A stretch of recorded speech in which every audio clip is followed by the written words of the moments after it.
Hey, welcome back, everyone. 16 minutes now after 9 o'clock. Celebrity directors are now reviewing the photos selected for this year's Project Imagination. One of those photographs is taken by Richard Waters of Broken Arrow. He's here this morning to talk about the picture and his journey through the creative process with director Ron Howard. Thanks for coming in today, sir. Well, thank you. Congratulations as well. Well, thanks.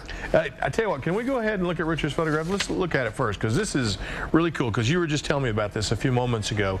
This is one of the winning photographs chosen among thousands all across the United States and then pared down to just a few.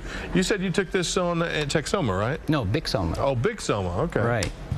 I saw there was fog out in the morning, and I thought, well, where would I like to go? So I decided to go over to Lake Big Soma and just start shooting the sunrise pictures. And so I went around to the other side of the lake and was taking more pictures. And I noticed something coming out of the fog. So I changed my lenses to my zoom lens, and it looked like a couple of guys in a boat. So and it was. So I just started taking pictures as they skirted around the edge of the lake. Wow, it's amazing, and something really of two people fishing on a lake, so simple, but it looks so absolutely unbelievable in the picture. And that picture got you into some pretty significant competition, didn't it? Yeah, yeah. Among... well, you know, there was thousands of photographs that were selected, and the judges chose 30 photographs for each of the themes, and mine was in relationship. And so it was open for voting for 2 weeks, and people voted on that, and the top 7 winners, they got the most votes, were the winners. And then Ron Howard and Canon picked 3 other pictures to go with that. Yeah, it's pretty cool company to be in, is it not? Yeah.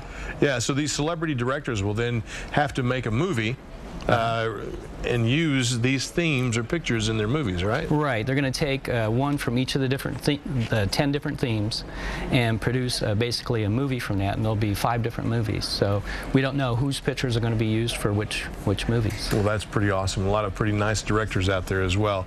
Let's look at some of Richard's other photographs. I mean, this is pretty spectacular stuff. I was talking to you earlier about just having an eye for that, and you're like, oh, I got one, I got 2 eyes. I thought that was pretty funny. You caught me there.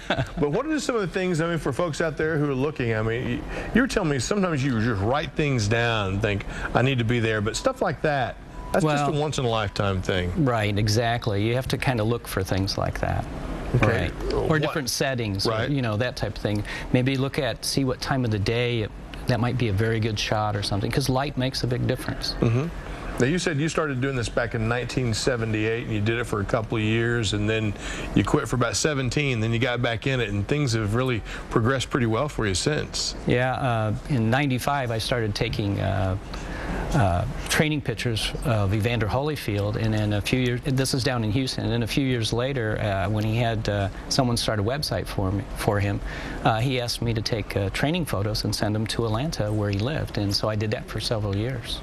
And that's just taken off from that. Are you doing this full-time now? No, I'm still doing it part-time. Yeah? Do you I'd like to do it full-time. Do you see yourself perhaps maybe this could be the springboard for something like that? Who knows, right? Yeah? That would be great. You know, that really would be. Now, you were telling me earlier about going down to Big Soma, or going to Big Soma, and that was a particular area that you were looking for and what you were looking for. Anything right now on the horizon that you're looking for or thinking about as far as the next picture? No, I just take them as I want to. You know, like I would have taken pictures this morning. It was a great sunrise today, but I had some place to be, so. Okay, now what about for folks out there who are thinking about maybe getting into photography? I mean, you know, our phones are such great ways to take photos, but still, what would be a good camera for somebody to start off with? It depends on you know, what they really want to do, like you're talking about.